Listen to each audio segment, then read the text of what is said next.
Hello students, welcomes all of you. Plant water relation या पादप जल संबंध के पिछले लेक्चर में हमने मेम्ब्रेन्स के टाइप्स पढ़े थे। सेमी परमिएबल मेम्ब्रेन के बारे में पढ़ा था, सेलेक्टिवली परमिएबल मेम्ब्रेन के बारे में पढ़ा था, ऑस्मो रेगुलेशन प्रोसेस के बारे में हमने स्टडी किया था और वाटर की डिफरेंट प्रॉपर्टीज के बारे में हमने स्टडी किया था। आज हम जो प्लांट वाटर रिलेशन चैप्टर है, इसके अंदर कुछ फिजिकल फोर्सेज उपयोग में आते हैं, कुछ भौतिक बल इस क्रिया में काम में आते हैं, पौधों में जल के स्थानांतरण में सहायक होते हैं, उनका अध्ययन करेंगे। और जो भौतिक बल है उनमें भी प्रमुख रूप से दो प्रकार के बल है। एक होता है डिफ्यूजन या विसरण और दूसरा होता है ऑस्मोसिस या परासरण। तो उन बलों के बारे में हमें स्टडी करना है। तो आज की जो हमारा टॉपिक या हेडिंग है वो है फिजिकल फोर्सेस। फिजिकल फोर्सेस या इन्हें हम हिंदी में बोल सकते हैं भौतिक बल।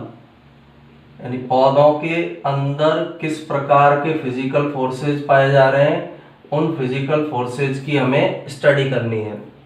और इसमें भी सबसे पहला जो है डिफ्यूजन या इसे ही हिंदी में कहा जाता है विसरण, इसके बारे में हमें अध्ययन करना है। तो सबसे फर्स्ट तो डिफ्यूजन या विसरण एक ऐसी प्रोसेस है जिसमें अणु अपनी उच्च सांद्रता से निम्न सांद्रता की ओर जाते हैं, अपनी ज़्यादा मात्रा से कम मात्रा की ओर गति करते हैं। उस प्रोसेस को डिफ्यूजन या विसरण के नाम से जाना जाता है। सेकंड, जो डिफ्यूजन प्रोसेस है या विसरण जो प्रोसेस है, गैस में सबसे ज़्यादा पाई जाती है, लिक्विड के अंदर कम पाई जाती है और सॉलिड या ठोस के अंदर सबसे कम पाई जाती है। सबसे ज़्यादा ये गैसों में मिलेगी, उसके बाद ये लिक्विड के अंदर, द्रव के अंदर मिलेगी, उसके बाद सॉलिड्स के अंदर ये डिफ्यूजन की प्रोसेस प्रेजेंट होती है, पाई जाती है।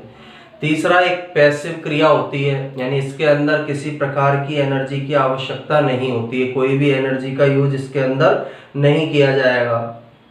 चौथा, विसरण पौधों के अंदर पाई जाने वाली एक महत्वपूर्ण क्रिया है, क्योंकि इस क्रिया के द्वारा ही ये पौधे जो हैं गैसों का एक्सचेंज करते हैं। हमारी तरह उनके अंदर कोई सिस्टम प्रेजेंट नहीं है, इसलिए पौधे डिफ्यूजन प्रोसेस के द्वारा ही O2 और CO2 का जो एक्सचेंज है उस एक्सचेंज को कंप्लीट करते हैं। अब डिफ्यूजन में जो पार्टिकल है वो उनके अंदर उपस्थित काइनेटिक एनर्जी के कारण या गतिज ऊर्जा के कारण एक स्थान से दूसरे स्थान पर जाते हैं। यानी जो पार्टिकल्स हैं, कोई भी सब्सटेंस या पदार्थ है, तो उसमें जो गतिज ऊर्जा पाई जा रही है उन कणों में, उनके कारण पार्टिकल्स या कण अपनी उच्च सांद्रता से निम्न सांद्रता की ओर जाएंगे। तो पहले हम इसको स्टार्ट करते हैं। सबसे पहला तो ये है कि movement by diffusion is passive. सबसे फर्स्ट पॉइंट क्या है कि ये जो विसरण की प्रक्रिया है ये एक प्रकार की पैसिव क्रिया होती है, या हम बोल सकते हैं निष्क्रिय क्रिया विधि के द्वारा यह संपन्न होता है। अब निष्क्रिय का मतलब क्या है कि इस क्रिया के अंदर कोई भी एनर्जी का उपयोग नहीं होगा, बिना ऊर्जा का उपयोग करे हुए इस प्रोसेस को, इस क्रिया को संपन्न किया जाता है, इसलिए इसे पैसिव या फिर क्या बोला जाता है, निष्क्रिय। और ये जो क्रिया है डिफ्यूजन की जो प्रोसेस है, एक कोशिका से दूसरी कोशिका में हो सकती है, ये प्रोसेस पाई जा सकती है। एक सेल से दूसरी सेल में कोई पदार्थ जा सकते हैं। सेकंड, ये जो प्रोसेस है शॉर्ट डिस्टेंस यानी इंटरसेलुलर स्पेस में भी हो सकती है, किसी सेल के अंदर भी हो सकती है, सेल के अंदर भी यह प्रोसेस या प्रक्रिया पाई जाती है। तो फर्स्ट पॉइंट याद रखना, एक टाइप की पैसिव ये प्रोसेस होती है। इस क्रिया में जो मॉलिक्यूल्स है या कण जो है वो शॉर्ट डिस्टेंस तक ट्रेवल करते हैं, यानी छोटी दूरी तक जो अणुओं का परिवहन होगा वह किस क्रिया के द्वारा संपन्न होता है, डिफ्यूजन प्रोसेस के द्वारा संपन्न होगा। इस प्रोसेस में सेल के अंदर एक सेल से दूसरी सेल में पदार्थ जा सकते हैं, सेल के अंदर जो ऑर्गेनल्स पाए जा रहे हैं, कोशिकाओं पाए जा रहे हैं, उनके अंदर आदान प्रदान हो सकता है पदार्थों का, या एक कोशिका से दूसरी कोशिका में पदार्थों का आदान प्रदान हो सकता है। सेकंड पॉइंट, इस क्रिया के अंदर कोई भी ऊर्जा खर्च नहीं होती है। तो सेकंड जो इसका पॉइंट होगा, no energy required, no energy required,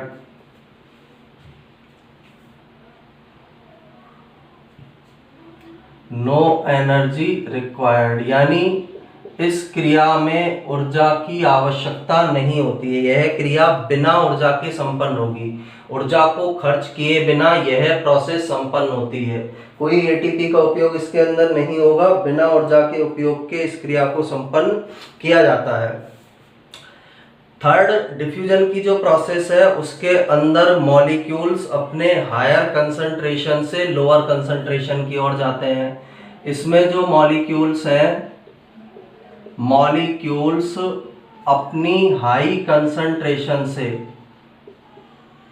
अपनी लो कंसंट्रेशन की ओर जाते हैं, यानी अपनी उच्च सांद्रता से निम्न सांद्रता की ओर गमन करते हैं। अब उच्च सांद्रता निम्न सांद्रता क्या है? जैसे एक हमारे पास एक भाग ये है किसी स्थान का, एक ये है, यहाँ मॉलिक्यूल्स की संख्या इतनी है, ज्यादा है, यहाँ कम है, तो मॉलिक्यूल्स इस उच्च सांद्रता से निम्न सांद्रता की ओर गमन करेंगे। अपनी हाई कंसंट्रेशन से ये लो कंसंट्रेशन की ओर गमन करते हैं। डिफ्यूजन प्रोसेस के अंदर ये प्रोसेस पाई जाती है। एक रैंडम फैशन में, रैंडम तरीके से मॉलिक्यूल्स या अणु जो है अपनी हाई कंसंट्रेशन से लो कंसंट्रेशन या उच्च सांद्रता से निम्न सांद्रता की ओर गतिशील होते हैं या इनके द्वारा गमन किया जाता है। फोर्थ, डिफ्यूजन एक स्लो प्रोसेस है और इसके लिए लिविंग सिस्टम की आवश्यकता नहीं होती है, यानी धीमी गति से होने वाली क्रिया है और यह क्रिया निर्जीव वस्तुओं में भी हो सकती है। इसके लिए, इस क्रिया के होने के लिए, इस क्रिया को संपन्न कराने के लिए कोई लिविंग सिस्टम की आवश्यकता नहीं होती है। फोर्थ पॉइंट क्या है? डिफ्यूजन एक स्लो प्रोसेस है, स्लो प्रोसेस है, धीमी प्रक्रिया है, स्लोली, धीरे धीरे ये संपन्न होगी। Second, not dependent on living system, not dependent on living system, यानी ये जो प्रोसेस है जीवित तंत्र पर निर्भर नहीं करती है, जीवित तंत्र पर निर्भर नहीं होती है, यानी इस क्रिया के होने के लिए जीवित तंत्र का होना आवश्यक नहीं होता है। तो सिंपल सा फोर्थ पॉइंट ये है कि एक धीमी गति से होने वाली प्रोसेस या प्रक्रिया है और इस धीमी गति से होने वाली प्रोसेस या प्रक्रिया, यह प्रोसेस या प्रक्रिया जीवित तंत्र पर निर्भर नहीं करती है। कोई लिविंग सिस्टम इसके लिए आवश्यक नहीं होता है, किसी लिविंग सिस्टम की इसके अंदर आवश्यकता नहीं होगी। इसके बाद जो नेक्स्ट पॉइंट है इसका, डिफ्यूजन गैस में, लिक्विड में आसानी से दिखाई देता है, यानी गैस और लिक्विड के अंदर ये पाया जाता है। गैस में और लिक्विड के अंदर, गैस में और द्रव में, गैस और द्रव में डिफ्यूजन की प्रोसेस नॉर्मली रूप से ज़्यादा पाई जाती है, जबकि जो सॉलिड है इनमें अधिक होगी, डिफ्यूजन अधिक होता है, अधिक विसरण पाया जाता है। जबकि जो सॉलिड है या ठोस है, ठोस के अंदर कम मात्रा में डिफ्यूजन की प्रोसेस या विसरण की प्रक्रिया पाई जाती है। गैस में सबसे ज़्यादा होगी डिफ्यूजन की प्रोसेस, उसके बाद जो लिक्विड है, तरल है, उसके अंदर कम होती है और ठोस या सॉलिड के अंदर यह सबसे कम होती है। सबसे कम मात्रा में ये ठोस के अंदर दिखाई देती है, कम पाई जाती है, ठोस में कम ये दिखाई देती है। नेक्स्ट, जो डिफ्यूजन है पौधों के अंदर एक महत्वपूर्ण प्रोसेस है, इंपॉर्टेंट प्रोसेस इन प्लांट। पौधों में एक महत्वपूर्ण प्रक्रिया होती है, क्योंकि पौधों के अंदर महत्वपूर्ण क्यों है, क्योंकि केवल इसी क्रिया के द्वारा पौधे गैसों का एक्सचेंज कर सकते हैं। उनके अंदर कोई सिस्टम नहीं पाया जा रहा है, जैसे हमारे अंदर रेस्पिरेटरी सिस्टम है, लेकिन उनके अंदर कोई सिस्टम नहीं है, तो उनके अंदर गैसों के एक्सचेंज के लिए ये सबसे एक इम्पोर्टेंट प्रोसेस होती है। इम्पोर्टेंट प्रोसेस है पौधों के अंदर पाई जाने वाली, क्योंकि पौधे के शरीर में जो गैसों का एक्सचेंज है किस प्रक्रिया के द्वारा होता है, डिफ्यूजन प्रोसेस के द्वारा ही हो सकता है। गैसों का एक्सचेंज, गैसों का आदान प्रदान केवल डिफ्यूजन प्रक्रिया के द्वारा हो सकता है, कोई और तंत्र उनके अंदर प्रेजेंट नहीं है, इसलिए पौधों में यह एक इम्पोर्टेंट प्रोसेस होती है, इम्पोर्टेंट प्रक्रिया है। उनमें गैसों के एक्सचेंज के अंदर बाहरी वातावरण से गैसों के आदान प्रदान के लिए एक महत्वपूर्ण अभिक्रिया होती है। तो ये सारी जो हमने डिफ्यूजन की कैरेक्टरिस्टिक्स या विशेषताएं पढ़ी है, एक बार फिर से इसको रिवाइज करते हैं। फर्स्ट पैसिव प्रोसेस है, निष्क्रिय प्रोसेस है, एनर्जी की रिक्वायरमेंट नहीं होगी। इस क्रिया में शॉर्ट डिस्टेंस के लिए, छोटी दूरी के लिए होती है। एक सेल से दूसरी सेल में पदार्थ जाते हैं, या एक कोशिका के अंदर ही जो ऑर्गेनेल्स पाए जा रहे हैं, कोशिकांग पाए जा रहे हैं, उनमें पदार्थ जाते हैं। नो एनर्जी रिक्वायर्ड, ऊर्जा की आवश्यकता नहीं होगी, इसीलिए पैसिव या निष्क्रिय बोला है। इस प्रोसेस के अंदर मॉलिक्यूल्स हायर कंसंट्रेशन से लोअर कंसंट्रेशन की ओर जाते हैं, अपनी उच्च सांद्रता से निम्न सांद्रता की ओर जाते हैं।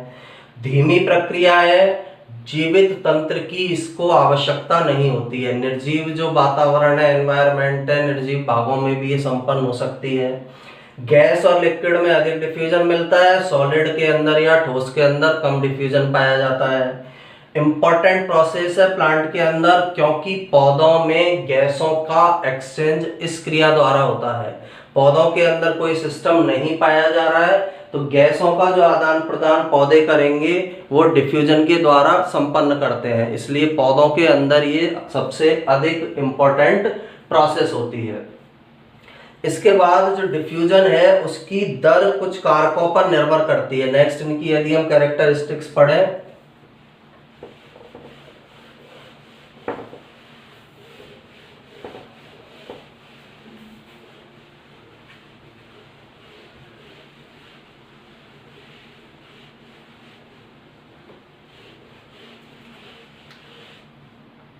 जो डिफ्यूजन प्रोसेस है या डिफ्यूजन जो क्रिया है उसकी दर कुछ प्रमुख कारकों पर निर्भर करती है। जैसे विसरण को प्रभावित करने वाले कारक भी इनको हम बोल सकते हैं। पहला कारक तो होता है सांद्रता। सांद्रता भी हमने पढ़ा था, हायर कंसंट्रेशन, उच्च सांद्रता से कहाँ जाएंगे, निम्न सांद्रता की ओर। तो विसरण की दर को प्रभावित करने वाला पहला कारक होता है सांद्रता। कंसंट्रेशन भी इसे बोल सकते हैं, ग्रेडियंट भी इसे बोला जाता है। सांद्रता को ही हम बोलते हैं ग्रेडियंट, ग्रेडियंट या कंसंट्रेशन भी इसे बोला जाता है। सेकंड, परमीएबिलिटी ऑफ मेम्ब्रेन, जो सेपरेट कर रही है दो भागों को, तो उस मेम्ब्रेन की जो पारगम्यता है वो इसको प्रभावित करेगी। सेकंड हो जाएगा जो झिल्ली है, कोशिका झिल्ली जो है या किसी भी प्रकार की जो झिल्ली है, उस झिल्ली की पारगम्यता। वो झिल्ली पारगम्य है, अपारगम्य है, सेमी परमिएबल है, अर्ध पारगम्य है, सेलेक्टिवली परमिएबल है, चयनात्मक पारगम्य है। तो झिल्ली की पारगम्यता भी विसरण की दर को प्रभावित करेगी। थर्ड जो कारक इसको प्रभावित करता है टेम्परेचर या तापमान। तापमान के द्वारा ये प्रभावित होगी। टेम्परेचर जिसे बोला जाता है, ज़्यादा टेम्परेचर है ज़्यादा गति से होगा डिफ्यूजन, कम टेम्परेचर है कम गति से होगा। नेक्स्ट होता है दाब, प्रेशर।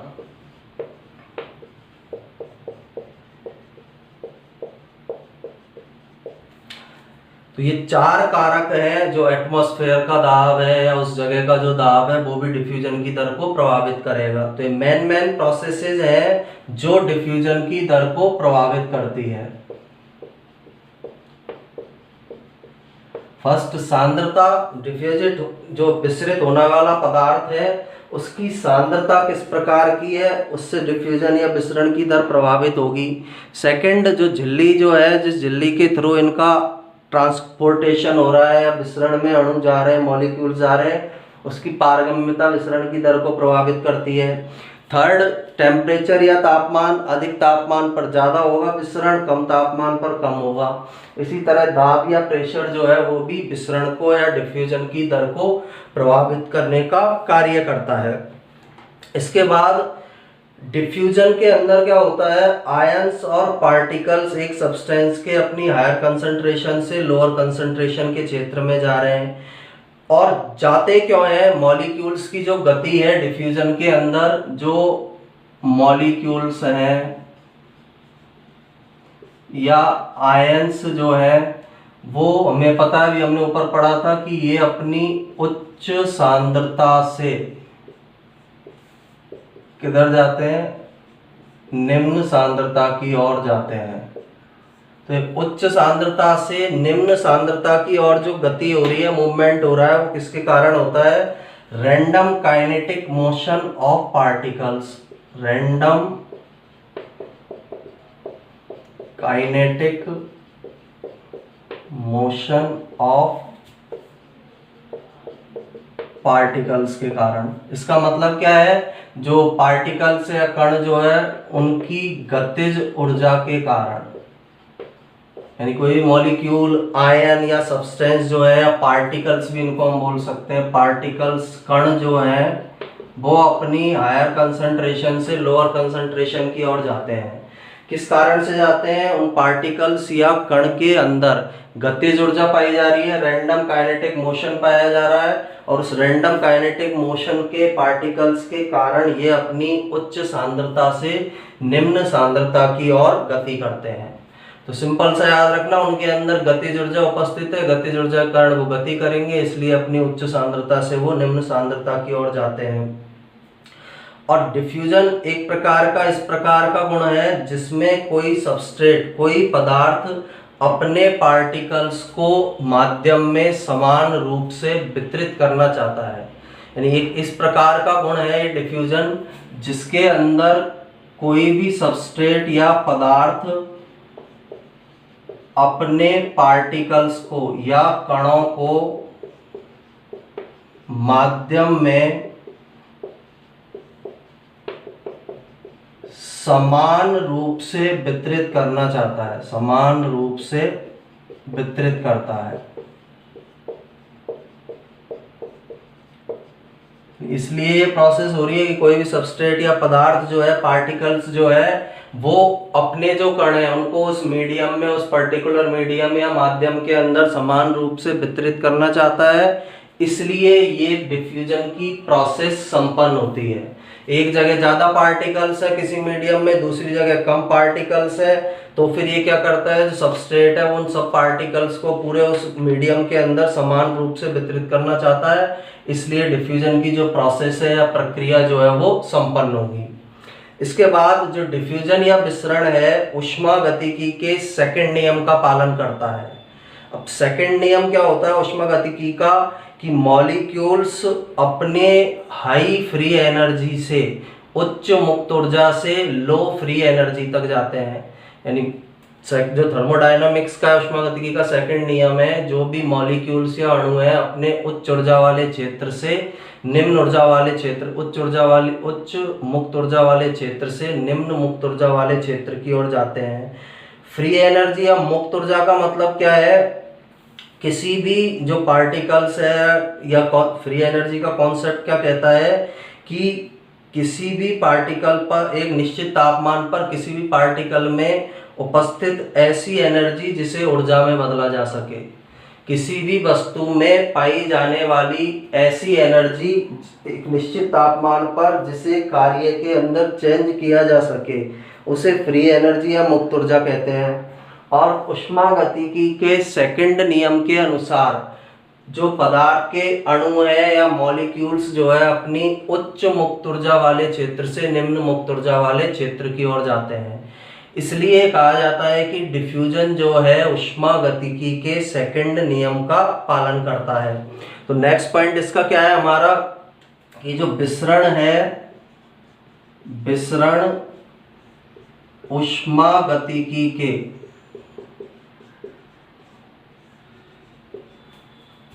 द्वितीय नियम का पालन करता है, द्वितीय नियम का पालन करता है। यानी विसरण के द्वारा ऊष्मागतिकी के दूसरे नियम का पालन किया जाता है। ऊष्मागतिकी के द्वितीय नियम का पालन इसके द्वारा किया जाएगा। ऊष्मागतिकी का दूसरा नियम क्या कहता है कि जो मॉलिक्यूल्स जो है या कण जो है किसी भी पदार्थ के, वो अपनी उच्च मुक्त ऊर्जा वाले क्षेत्र से, उच्च मुक्त ऊर्जा वाले क्षेत्र से निम्न मुक्त ऊर्जा वाले क्षेत्र की ओर जाते हैं। उच्च मुक्त ऊर्जा वाले क्षेत्र से निम्न मुक्त ऊर्जा वाले क्षेत्र की ओर गमन करते हैं या क्षेत्र की ओर जाते हैं। यही ऊष्मागतिकी का दूसरा नियम है। सेकंड लॉ ऑफ थर्मोडायनेमिक्स है कि जो मॉलिक्यूल्स है, जो कण है, अपने उच्च मुक्त ऊर्जा वाले क्षेत्र से निम्न मुक्त ऊर्जा वाले क्षेत्र की ओर जाते हैं। अब ये मुक्त ऊर्जा क्या होती है? मुक्त ऊर्जा का मतलब है किसी भी कण में एक निश्चित तापमान पर उपस्थित ऊर्जा जिसे कार्य में बदला जा सके, जिसे कार्य में बदला जा सके, उस प्रकार की ऊर्जा को किस नाम से जाना जाता है? मुक्त ऊर्जा। यानी मुक्त ऊर्जा का मतलब है किसी भी कण में एक निश्चित तापमान पर उपस्थित ऊर्जा की वह मात्रा जिसे कार्य में बदला जा सके, मुक्त ऊर्जा कहलाती है। और ऊष्मागतिकी का दूसरा नियम कहता है कि उच्च जो मॉलिक्यूल्स या कण है अपने उच्च मुक्त ऊर्जा वाले क्षेत्र से निम्न मुक्त ऊर्जा वाले क्षेत्र की ओर जाएंगे। ज्यादा मुक्त ऊर्जा वाले क्षेत्र से कण कम मुक्त ऊर्जा वाले क्षेत्र की ओर गमन करते हैं। और डिफ्यूजन के अंदर इस ऊष्मागतिकी के दूसरे नियम का पालन होता है। इस सेकंड नियम का जो पालन है विसरण की क्रिया के अंदर किया जाता है। इसके बाद जो डिफ्यूजिंग होने वाला सब्सटेंस है, विसरित होने वाला जो पदार्थ है, उसकी दर और दिशा, दो चीजें। एक फर्स्ट, विसरित होने वाले पदार्थ की दर, किस दर से वो विसरित होगा। दूसरा, दिशा, किस दिशा में वो जाएगा। तो विसरित होने वाले पदार्थ की दर और दिशा सब्सटेंस के जो पदार्थ है उसकी कंसंट्रेशन पर निर्भर करेगी। ये दोनों क्रियाएं किस पर निर्भर करती है? जो भी सब्सटेंस या पदार्थ है उसकी सांद्रता पर निर्भर करती है। विसरित होने वाले पदार्थ की दर और दिशा, किस गति से वो विसरित होगा, किस दिशा में विसरित होगा, वो पदार्थ की सांद्रता पर निर्भर करेगा। विसरित होने वाले पदार्थ की रेट और डायरेक्शन जो सब्सटेंस है उसकी कंसंट्रेशन पर डिपेंड करता है, उसकी सांद्रता पर डिपेंड करता है। दो विभिन्न स्थानों में सांद्रता कहाँ ज़्यादा है, कम है, तो ज़्यादा से वो कम की ओर जाएगा और उसी दिशा में वो पदार्थ क्या करते हैं? गमन करते हैं। और सेकंड, जो विसरित होने वाला पदार्थ है उस पर किसी दूसरे उपस्थित पदार्थ का कोई प्रभाव नहीं पड़ता है। यानी विसरित होने वाला जो पदार्थ है, विसरित होने वाले पदार्थ पर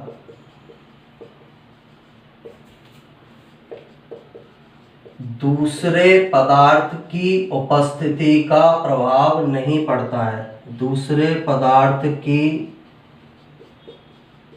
उपस्थिति का प्रभाव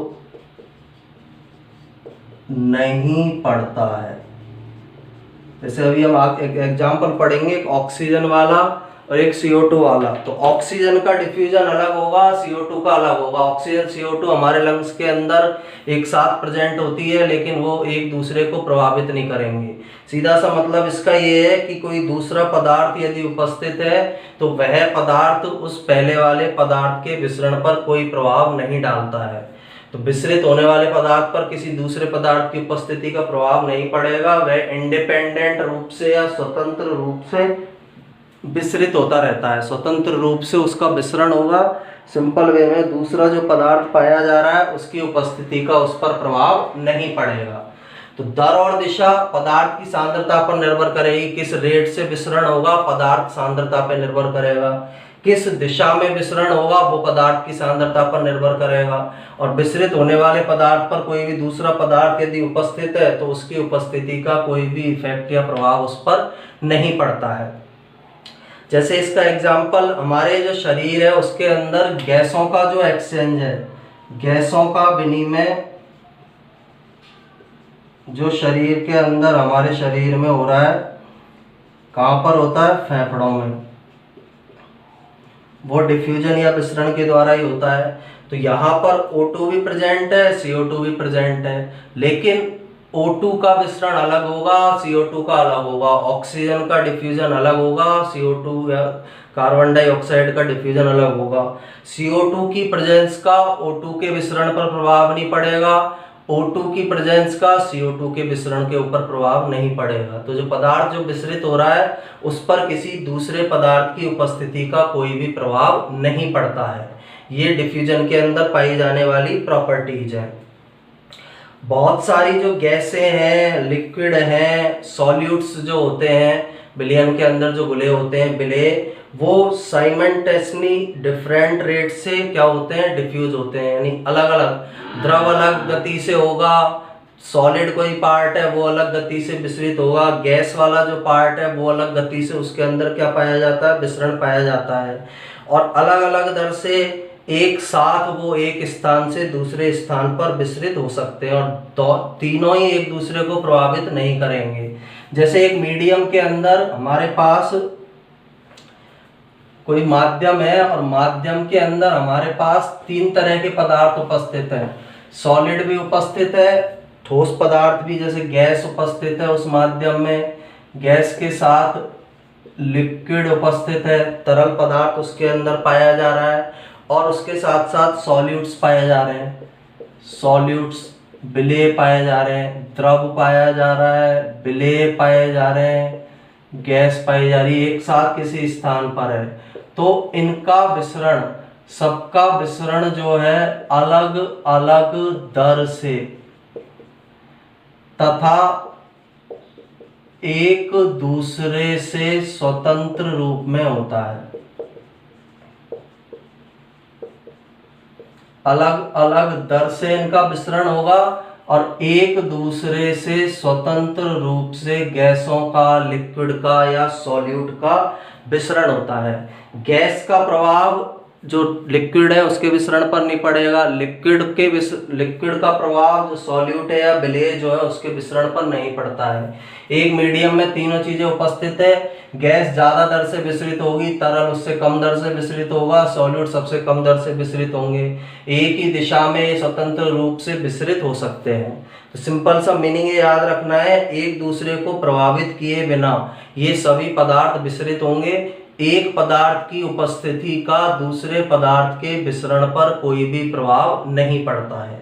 ये विसरण के अंदर पाई जाने वाली प्रमुख प्रमुख विशेषताएं हैं कि विसरण या डिफ्यूजन के अंदर कौन कौन सी विशेषताएं पाई जाती हैं। इसके बाद कुछ कारकों का प्रभाव हम इसके अंदर पढ़ते हैं कि कौन कौन से कारक इसको प्रभावित करेंगे, डिफ्यूजन प्रोसेस को या विसरण की क्रिया को।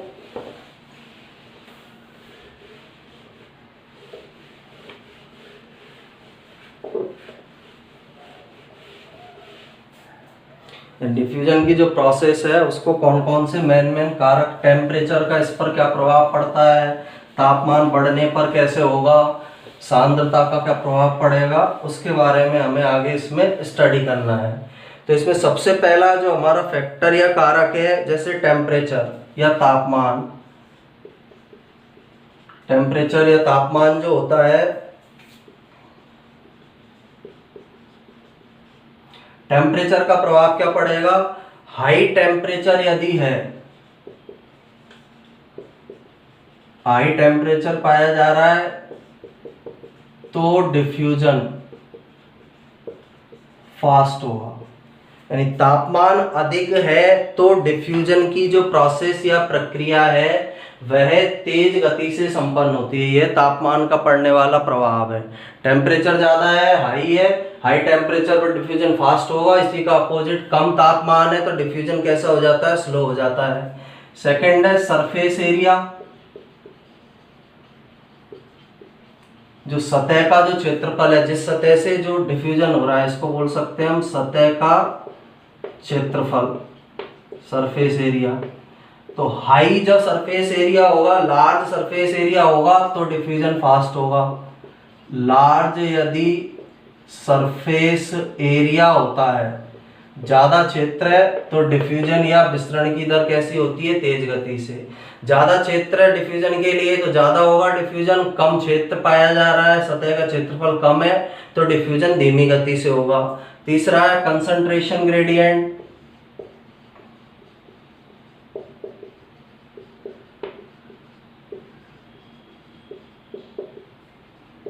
या इसको हिंदी में बोला जाता है सांद्रता प्रवणता। अब सांद्रता प्रवणता का मतलब वही है, उच्च सांद्रता और निम्न सांद्रता जो हमने पढ़ा था। हायर यदि ग्रेडियंट है, हायर यदि ग्रेडियंट है, सांद्रता उच्च है तो डिफ्यूजन तेज गति से होगा। कम सांद्रता है तो डिफ्यूजन या विसरण की जो प्रक्रिया है वो धीमी गति से संपन्न होगी। ये सांद्रता का पड़ने वाला प्रभाव है, ये सांद्रता का जो इफेक्ट पड़ता है वह है। नेक्स्ट जो कारक है जो डिफ्यूजन को इफेक्ट करेगा, size of particles. Size of particles, कणों का आकार, यानी जिन कणों का डिफ्यूजन होना है उन कणों का आकार किस प्रकार का है। तो कणों के आकार का ये प्रभाव पड़ता है, जितने ज्यादा छोटे पार्टिकल्स होंगे, जितने ज्यादा स्मॉल पार्टिकल्स होंगे, उनका डिफ्यूजन उतना ही अधिक स्पीड से होगा। तो स्मॉल जो पार्टिकल्स हैं या छोटे जो कण हैं, छोटे कण हैं, तो डिफ्यूजन जो है या विसरण जो है तेज गति से होगा। बड़े आकार के कण है तो उनका विसरण धीमी गति से संपन्न होता है। इसके बाद डिफ्यूजन का मीडियम, लास्ट जो इसको प्रभावित करता है, डिफ्यूजन मीडियम, यानी विसरण का माध्यम।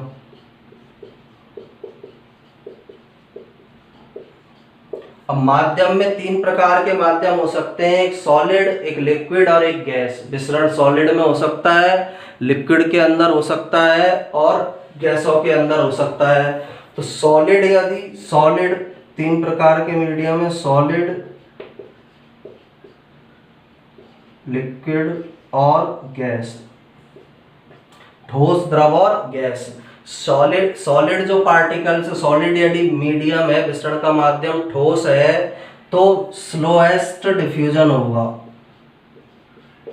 स्लोएस्ट डिफ्यूजन, सबसे धीमा विसरण सॉलिड के अंदर होता है। इसके बाद लिक्विड यदि है, विसरण का माध्यम फास्टेस्ट डिफ्यूजन होगा, फास्टर डिफ्यूजन होगा, फास्टर डिफ्यूजन होगा। और यदि गैसेज है, मीडियम, विसरण का माध्यम गैस है, तो फास्टेस्ट डिफ्यूजन होता है। यानी गैस के अंदर सबसे अधिक दर होती है विसरण की, लिक्विड के अंदर उससे कम होती है, और सॉलिड के अंदर या ठोस के अंदर जो विसरण है वो बहुत धीमी गति से संपन्न होगा। सबसे ज़्यादा जो विसरण है वो गैस के अंदर पाया जाता है, लिक्विड के अंदर जो विसरण है वो गैसों की तुलना में कम पाया जाता है, और सॉलिड जो है या ठोस जो है उनके अंदर जो विसरण है उसकी दर अत्यधिक धीमी पाई जाती है। तो विसरण का माध्यम जो है वह भी किसको प्रभावित करने का काम करता है? विसरण की जो दर है उसको प्रभावित करने का काम करेगा। यदि गैस है तो वहां पर किस प्रकार का डिफ्यूजन होता है? फास्टेस्ट डिफ्यूजन पाया जाता है। तो ये मेनली कारक है विभिन्न डिफरेंट टाइप के जो डिफ्यूजन को प्रभावित करेंगे। ज़्यादा तापमान है, विसरण तेज होगा। सतह का क्षेत्रफल ज़्यादा है, विसरण तेज होगा।